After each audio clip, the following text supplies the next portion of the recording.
My name is Rianne and I work for Arkbound Foundation, which was founded in 2017.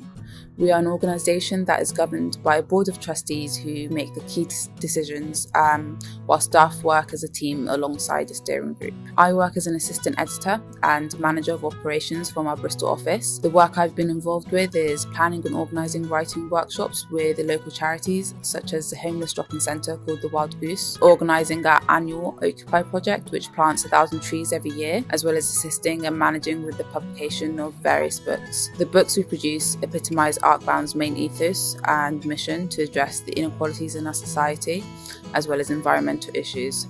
This is reflected in the topics that our publications cover, as well as the authors we work with and the spectrum of ages we cater to. All of our work involves close collaboration with individuals that are directly affected by societal inequalities and organisations who work for and with these communities. In the past, this has included people living with disabilities, both visible and hidden, as well as suffering with their mental health, people living in poverty, people and organisations working with refugees, individuals who have been or are currently incarcerated, as well as working directly with homeless communities. Many, if not all of these inequalities which we address are interconnected. Our understanding of this fact is what underpins most of our work and outreach. It's impossible to address one issue without considering other inequalities at play, which is why many of our activities have intersectional aims. For example, when creating writing workshops for specific demographics, the aim is not only to further develop writing skills or to provide publishing opportunities,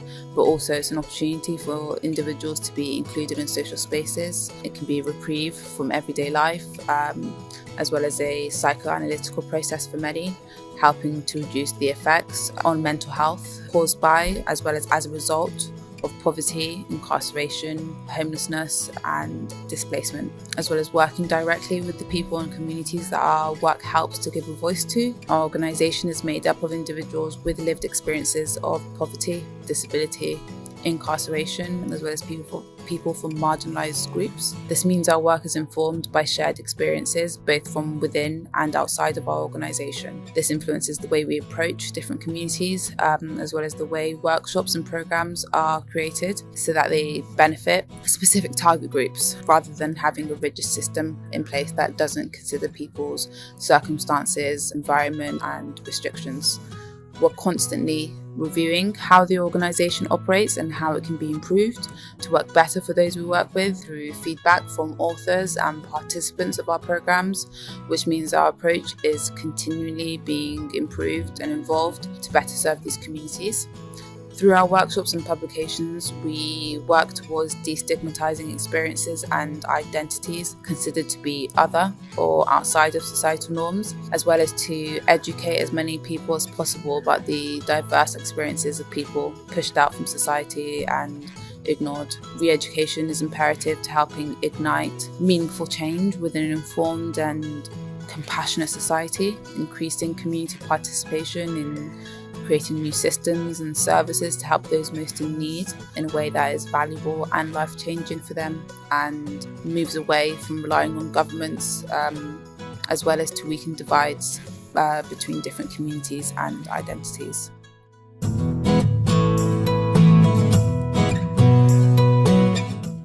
Hi, I'm Zoe and I'm one of the project coordinators here at Arkbound, focusing mostly on the creative writing mentoring programs. Overall, with our mentoring programs, we really aim to provide opportunity to people of marginalised or disadvantaged backgrounds who might have experienced mental health or physical disabilities or substance abuse, homelessness, poverty in general, and we try to provide educational and artistic development to them through our creative writing mentoring programs. So currently we have 2 mentoring programs.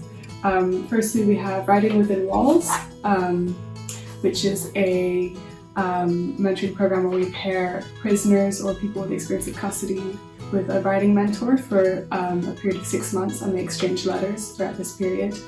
And we also run a competition as part of Writing Within Walls. And this was the book that we compiled from the winning entries 2 years ago, and we just received all the entries for this year's competition.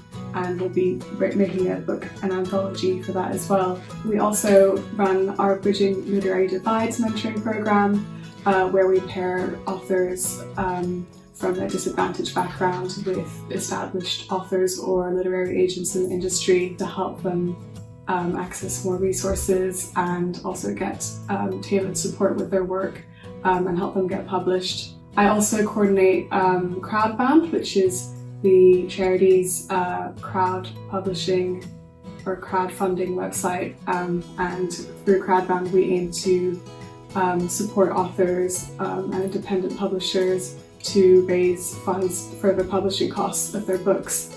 So for example, recently one of our authors, Alika Ansari, she raised the funds for her book through Arkbound, and we've also aimed to support social inclusion initiatives and environmental sustainability projects, such as the author of this book, Morgan Phillips. He has a charity called the Glacier Trust, and they fundraise money to do a layer adaptation farming initiative in Nepal. More broadly, we hope that through providing professional skills development, through our mentoring programs, and by helping with publishing costs, that will allow more authors from disadvantaged backgrounds to access and enter the publishing industry and hopefully change it from within.